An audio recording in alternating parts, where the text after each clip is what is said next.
언론이 얼마나 부끄러운 일을 할 수 있는지, 기자가 오죽하면 쓰레기란 단어의 그 결합어이죠. 기레기라고 불리어지는지 지난 몇 년 동안 우리 시민들이 많이 공감하고 있습니다. 자, 언론이 이렇게 되기까지 대체 무슨 일이 있었느냐. 네. 2008년 이명박 정권 들어선 후부터 지금까지 총 20여 명의 언론인이 바로 이 공정방송, 공정언론 문제로 해고됐습니다. 그 20여 명이 없는 7년, 언론에 일어나지 말아야 할 일이 벌어진 7년이기도 하죠. 바로 그런 문제를 정면에서 다룬 7년, 그들이 없는 언론이라고 하는 다큐멘터리 영화가 만들어졌네요. 1월 12일 개봉을 앞두고 있다는데, 이 영화를 만드신 이 한국예술종합학교 교수이시죠, 김진혁 감독을 초대했습니다. 어서 오십시오. 예, 안녕하세요. 김진혁입니다. 네. 언제부터 만드셨어요, 이거? 2014년도 초반부터 만들기 시작했죠. 다큐멘터리죠, 이거? 그렇습니다. 그러니까 자료 화면 쭉 모은 거예요? 아니면 추가 촬영도 있었어요? 2014년 이전 것들은 MBC YTN에서 자체적으로 찍었던 영상들을 제가 이제 받아서 작업했고요. 그 이후부터는 이제 제가 찍은 영상이 들어가 있습니다. 네. 뭐 누구누구를 다루는 겁니까? 7년 그들이 없는 언론인데. 여기서 말하는 그들이 그러니까 누구예요? 아, 그죠. 그들은 해직 언론인들이라고 네. 보시면 되고, 영화 속에서는 주로 YTN에서 해직된 분들, MBC에서 해직된 분들 위주로 구성이 되어 있습니다. 근데 물론 이제 영화 속에 등장하지 않지만 다른 언론사에서 해직된 분들도 분명히 계시죠. 예. 그렇죠. 근데 주로 다루어진 건 YTN, MBC. 예. 몇 명 정도가 거의 주인공격이니까 그러니까. 한 10여 명 정도라고 보시면 돼요. 해직된 분들, 그리고 해직된 건 아니지만 이제 징계받은 분들, 또 해직 징계와는 좀 다르면 자진 퇴사하신 분들도 계시고. 그렇죠. 예, 그렇습니다. 그런 분들이 지금은 다들 뭐예요? 뭐 영화 안에도 이제 등장하지만 그 스피커를 만드시는 분도 계시고요. 그분 저희 방송에도 한번 오신 적이 있어요. 예. 그리고 그분은 자기가 정말 좋아하는 일을 그냥 하시는 쪽으로 가셨더라고요. MBC 해직 기자죠. 맞습니다. 예, 박성재 기자님 그렇고 또 뭐 그러니까 공부하시던 것을 이제 마침 해직 기간에 다시 이어서 하셔서 학교 쪽에 계신 분도 있고, 또 대한언론 쪽에서 뭐 잘 아시겠지만 노정면 YTN 전 노조위원장 같은 경우는 뭐 과거에 이제 국민TV 쪽 일하시다가 지금 일파만파라고. 일파만파. 예. 그 페이스북 기반으로 한 이제 또 대한언론 하시고, 거기 또 조승호 기자께서 같이 합류해서 하시고, 뭐 그렇게 예, 다양하게 계시는데, 어쨌든 어느 정도는 다 언론과 관련된 영역이 계시긴 해요. 그러니까 대한언론을 키운 거죠, 그분들이. 어찌 그렇습니다. 보면. 예. 그 뉴스타파 초대 앵커가 노정면이었고, 현재 앵커가 역시 해직 언론인 최승호 PD시니까 예, 다 그 뿌리들이고 씨앗들이시죠. 예. 최초의 해고 사태는 어디서부터 시작됐습니까? YTN입니다. YTN. 2008년도 구본홍 사장이 이제 왔을 때 이명박 캠프 출신이 사장으로 언론특보라고 해서 이제 낙하산 사장 반대 투쟁을 시작했고요. 네. 그래서 같은 해 10월 6일 6명이 대량 해직이 됐죠. 그리고 그 다음에는? 그 다음에는 이제 2010년도에 그때 역시 MBC에서 이제 낙하산 사장 반대 투쟁을 했었는데, 네. 그때 이제 노조위원장이었던 이근행 PD가 해직이 됐었죠. 물론 이후에 이제 특별 채용 형식으로, 그러니까 어떻게 보면은 좀 사측에서 제대로 대우를 안 해준 상태에서 이제 복직을 하긴 했고, 근데 그 이후에 또 2012년도에 이제 MBC에서 170일 최장 파업이 있었죠. 그때 이제 또 6분이 해직이 됐죠. 예. 그때 2010년에 김재철 사장. 그렇습니다. 거기에 이제 반대하다가 결국 그건 이제 막아내지 못했고. 그렇죠. 김재철 사장 치하에서 최장기 파업을 하다가 몇 사람이 해고가 됐고. 그렇습니다. 이렇게 해고되신 분들도 다 법정 소송을 했잖아요. 그렇죠. 승소하신 분들 많지 않아요? 근데 그게 좀 애매한 게요. 일단 YTN 같은 경우에는 1심 때는 전원 복직 판결을 받았다가 2심 때부터 3명만 복직이 정당하다라고 판결이 나더니 결국은 대법원 최종심에서 3대3 판결이 나서 3명만 복직을 해서 지금 복직에 들어가는 상태고요. 예. 그리고 MBC는 2심까지 일단 전원 복직 승소를 했으나 지금 이제 대법원은 언제 잡힐지 모르게 지금 시간이 제일 끌고 있는 상태죠. 아직도 판결이 안 났어요? 그렇습니다. YTN에서 그 복직 판정받은 3명은 다시 들어갔고. 들어가 있기는 하지만 네. 뭐 정확하게 원래 하던 자리에 있다고 보기 좀 어렵죠. 그러니까 네. 보직을 그냥 이상한 데 갖다 놓는다. 아주 이상한 데는 아니지만 그렇다고 해서 뭐 예전하고 똑같다고 보기는 어렵고 그렇습니다. 예. 네. 이런 해직 언론인들 말고도 사실 특히 MBC, KBS 두 공영방송을 중심으로 해서 굉장히 많은 사원들이 징계를 당하거나 예. 조금 아까 말한 것처럼 보직 전보로 기자 하던 PD 하던 사람들이 기자나 PD와 전혀 무관한 예를 들면 뭐 시설 관리 이런 데로 가기도 하고 예. 그런 건 부직이수죠. 부직이수죠. 그 언론 노조의 그 게시판 중에 쫓겨난 사람들이라고 하는 게시판이 있더라고요. 네. 엑셀 파일로 정리된 게 얼마 전에 이제 영화 관련해서 홍보 때문에 단톡방에서 문자 주고받다가 이기범 언론노조 실장님이 그 캡처해서 하나 보내줬는데 거기 보면은 엄청납니다. 쫓겨난 것은 이제 해직부터 예. 뭐 정직이나 이런 것도 있고 말씀하신 이제 전보 조치죠. 그러니까 뭐 좌천이라고 할 수도 있고 예. 뭐 업무와 관련 없는 데로만 보낸다거나 이런 사람들이 엄청나게 많죠. 정말 엄청나게 많습니다. 특히 MBC에. 숫자를 세하기 힘들다고 할 정도라고 하더라고요. 100여 명 수준이라고 들었습니다. 정확히는 제가 좀 모르는데. 거기 기자, PD 다 합해봐야 뭐 숫자 그렇게 많지도 않은데 100여 명이라면 참 엄청난 거예요. 엄청난 거죠. 예, 엄청나죠. 네, 네. 바로 그들이 없는 7년 동안의 언론이 어떤 모습에서 어떤 모습으로 바뀌었습니까? 뭐 단적으로 얘기하면 스스로 취재해서 보도하는 언론에서 보도 자료를 받아서 보도하는 언론으로 바뀌었다. 이렇게 말씀드리는 게 가장 간결할 것 같아요. 그러니까 언론이란 게 기본적으로 자신들의 어떤 취재력을 통해서 무엇을 취재할지 예. 또 어떻게 보도할지를 고민한 다음에 결정해서 내보내는 게 언론이잖아요. 근데 물론 일부 전체 취재를 할 수 없거나 뭐 어떤 정부나 이런 데서 정보를 받을 때 보도자료를 인용할 수는 있지만 근데 이제 그 앞단이 사라지고 뒷단만 남은 거죠. 그럼 이제 흔히 얘기해서 받아쓰기 언론화 되는 거고 당연히 정보를 제공한 쪽은 주로 정부나 아니면 대기업들이기 때문에 당연히 그쪽에 어떤 관점이나 시선이 들어간 것이 여과 없이 투영된다고 할 수 있습니다. 기자나 PD가 스스로의 문제의식으로 기획해서 취재해서 이런 걸 막아버리는 거예요? 그렇죠. 그러니까 데스크에서 일단은 그런 부분을 허락을 안 하고 이제 그것을 보여주는 어떤 단적인 예가 예를 들면 이제 그럼에도 불구하고 어떤 정보가 양쪽에서 와서 충돌을 할 때 어느 쪽을 선택할 것인가일 때 2014년도 MBC 데스크는 전원 구조를 선택한 거죠. 네, 네. 그게 아주 단적인 케이스라고 보시면 됩니다. 그때 목포 MBC에서 아니다라고 4번인 정도 이렇게 계속 사인이 왔다고 해요. 근데 그거를 이쪽 선택을 한 거죠. 아니, 목포 MBC가 아니라고 하는데도. 네. 네. 지금 이제 주로 다뤄지는 건 YTN하고 MBC라고 하셨습니다만, YTN도 사실 소유 구조나 이런 걸 보면은 공영이라고 말할 수밖에 없고. 그렇죠. 정부 출자 기관들이 이제 대주주로 있으니까. 그러니까요. 그저 이제 MBC 또 KBS 여기가 이제 대표적인 공영 방송들이고. EBS까지 포함해서요. EBS까지. SBS는 민영인데 SBS에는 이런 문제로 해직된 사람 없죠.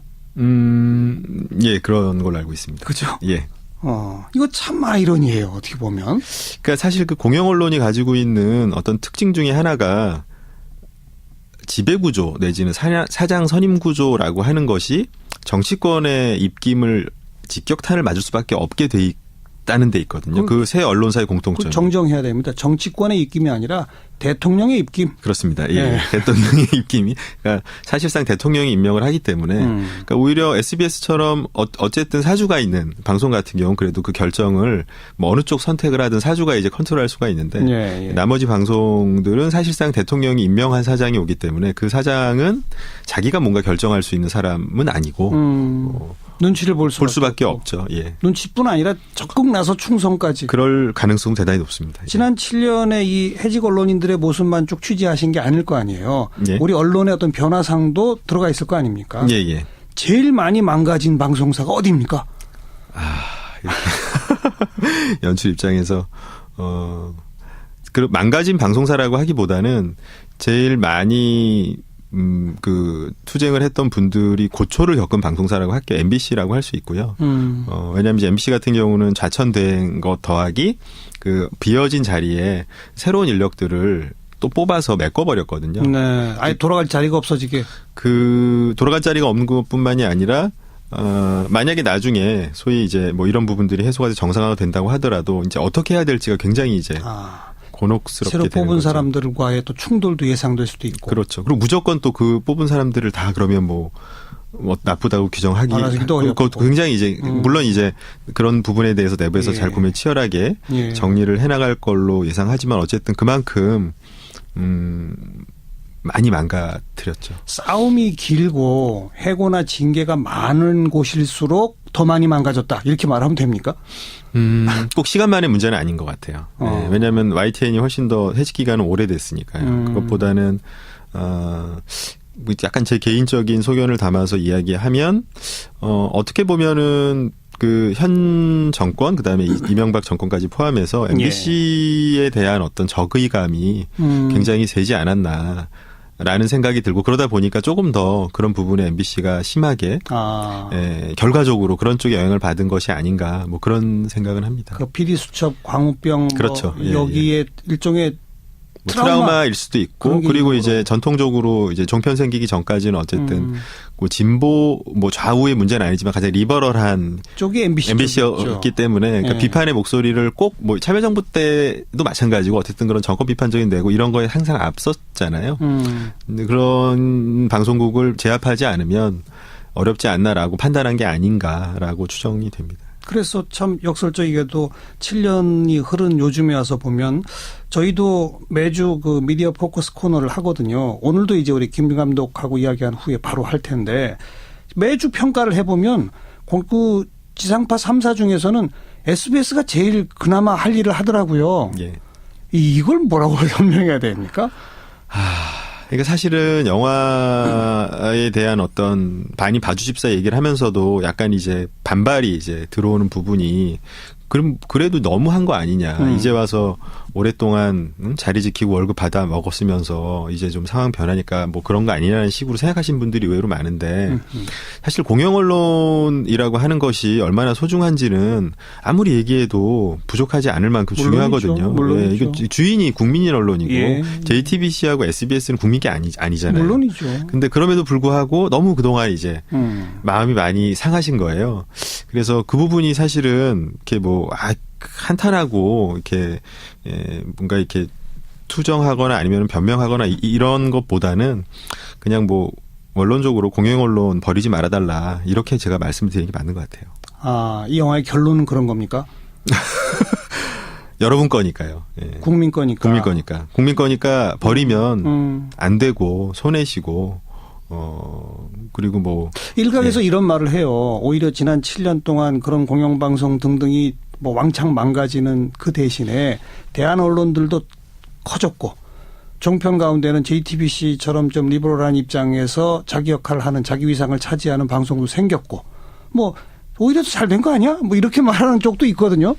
뭐 그런 언론들의 노력을 제가 폄훼한다거나 별거 아니라거나 이렇게 뭐 사주가 있으니까 뭐 그래봤자 이렇게 얘기하고 싶지는 않은데 분명한 것은 종편이 처음 생길 때 JTBC가 저런 스탠스를 취할 거라고 아무도 예상을 못했잖아요. 처음엔 그랬죠. 저런 스탠스를 취할 수 있었던 건 물론 제가 내부적인 논의를 정확히는 잘 모르지만 어쨌든 손석희 사장이 가면서부터였고 변했죠. 그것은 JTBC 사주께서 그렇게 결정을 하신 거잖아요.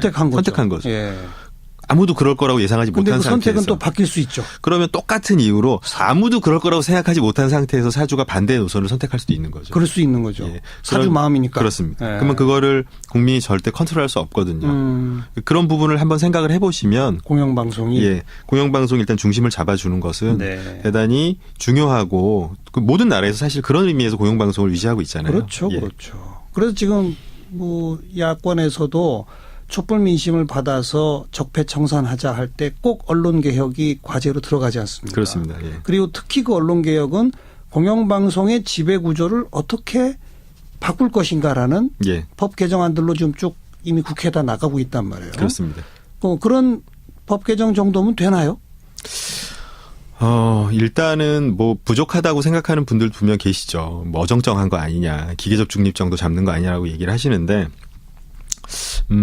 일단 중요한 것은 중립의 위치, 그러니까 이쪽 저쪽이 아니게 놓는 이런 게 아니라 일단 정치권의 영역으로부터 좀 거리를 두게 만드는 거리를 두게 만든다라고 하는 것은 힘의 균형을 어쨌든 지켜주는 거죠. 그러니까 꼭 최소한이네요. 그렇습니다. 이게. 최소한입니다. 그러니까 출발이라고 출발이고 그 다음에 이제 뭐 편성이나 인사 발령이나 이런 언론 노동자들의 특수성을 한 것은 조금 더 발전시켜야겠죠. 저도 사실 KBS에서 오래 방송을 한 사람이고 MBC는 그리 오래지는 않지만 어쨌든 MBC 방송도 뭐 두 방송의 대표적인 토론 프로그램을 다 진행했던 사람이고 KBS에서도 잘렸고 MBC에서도 잘렸던 사람이기 때문에 누구보다 사실 그 내부를 좀 아는데요. 제가 가슴 아픈 거는 그 내부의 구성원들 사이에 서로 간의 감정적 앙금이나 이런 게 너무 역사적으로 오래되고 깊고 아주 상처가 날카로워요. 그러니까 뭐 정치권의 입김으로도 좀 자유로운 지배구조를 만들었다 손 치더라도 그 내부의 구성원들이 이렇게 좀 뭔가 합심해서 새로운 동력을 만들어내기가 매우 어려워져 있어요. 너무 오래 다 상처들이 서로 쌓여서. 그렇죠. 근데 또 뭐 그런 생각도 듭니다. 그런 상처들이 쌓여 있게 된 어떤 이유 중에 하나는 사실은 그렇게 서로 상처를 내면서 뭔가 씨름을 할 만한 어떤 파이가 있었기 때문이라고 생각합니다. 근데 지금 사실은 이제 그런 파이들이 다 날아갔기 때문에 역설적으로 지금은 좀 더 원론적인 입장에서 합심을 할 수 있는 계기가 될 수 있잖아요. 왜냐하면 이대로 가면 다 망하니까요. 그래서 뭐 이게 뭐 기회라고 말하기는 어렵지만 오히려 저는 그런 가능성들을 바라봐 주는 게 내부에서는 필요하다고 생각합니다. 그리고 어쨌든 그렇게 만들어야죠. 그럼요. 그렇게 만들도록 옆에서 자꾸 격려도 해야 되고. 격려해주고 채찍질도 해주고. 좋습니다. 저 다큐멘터리긴 하지만 돈이 꽤 들었을 텐데. 근데 뭐 제작비가 많이 들진 않았고요. 그냥 3,500 정도. 일단 실제작비는 그렇게 들었습니다. 어떻게 조달하셨어요? 이게 원래 기획 자체가 언론노조에서 전전 집행부가 일단 기획을 한 거라서 그 당시에 언론노조에서 2,500만 원 하고 그다음에 뉴스타파에서 1,000만 원 해서 3,500만 원 마련해 줬죠, 저한테. 네. 1월 12일 개봉인데. 자, 몇 군데 개봉관 잡혔습니까? 아직까지 정확하게 그 멀티플렉스에 몇 관이 걸릴지는 저도 잘 모르고요. 이제 배급사에서 열심히. 아니, 12일이면 며칠 안 남았는데 감독이 아직도 몰라도 돼요? 그러니까 이게 아무래도 이제 상업영화가 아니고 하다 보니까 또 내용도 아무래도 이제 시사적이고 하니까, 물론 뭐 요즘 촛불 민심 때문에 세상이 확 바뀐 것 같지만 여전히 꼭 그렇지는 않은 것 같아요. 눈치를 보고. 그래서 뭐 한 지금 그냥 인터넷 들어가서 확인해 보면은 뭐 3개관, 뭐 제주도 하나, 뭐 전주에 하나, 뭐 헤이리 하나 이렇게 있더라고요. 뭐라고요? 소래는 안 해요? 물론 꼭 할 거라고 배급사에서 얘기하니까 좀 관심을 많이 가져주시면 분명히 또 관이 늘 겁니다. 저희 방송에서 이렇게 좀 약간 그 논란이 되는 영화 개봉 전에 이렇게 인터뷰를 거의 매번 합니다. 요 전에도 있었고요. 근데 인터뷰하고 나면 개봉관이 좀 늘더라고요. 저도 그런 기대를 하고 왔습니다. 저는 솔직히 아직 못 봤고 우리 PD들이 미리 좀 본 친구들이 있는데 눈물을 철철 흘릴 만큼 감동적인 다큐멘터리다. 뭔가 느끼기도 하지만 영화도 아주 잘 만들어졌다고 하는 그런 평을 우리 PD들이 하더라고요. 감사합니다. 김준혁 감독 수고하셨고 우리 애청자분들이 7년 그들이 없는 언론 이거 하는 극장이 어디냐 서로 좀 이렇게 수소문해서 많이들 관심 갖고 봐주셨으면 좋겠네요. 결정되는 대로 또 열심히 알리겠습니다. 오늘 나와주셔서 고맙습니다. 감사합니다. 한예종의 김진혁 교수 함께 만났습니다. 이거? 그렇습니다. 그러니까 자료 화면 쭉 모은 거예요? 아니면 추가 촬영도 있었어요? 2014년 이전 것들은 MBC YTN에서 자체적으로 찍었던 영상들을 제가 이제 받아서 작업했고요. 그 이후부터는 이제 제가 찍은 영상이 들어가 있습니다. 뭐 누구누구를 다루는 겁니까? 7년 그들이 없는 언론인데. 여기서 말하는 그들이 그러니까 누구예요?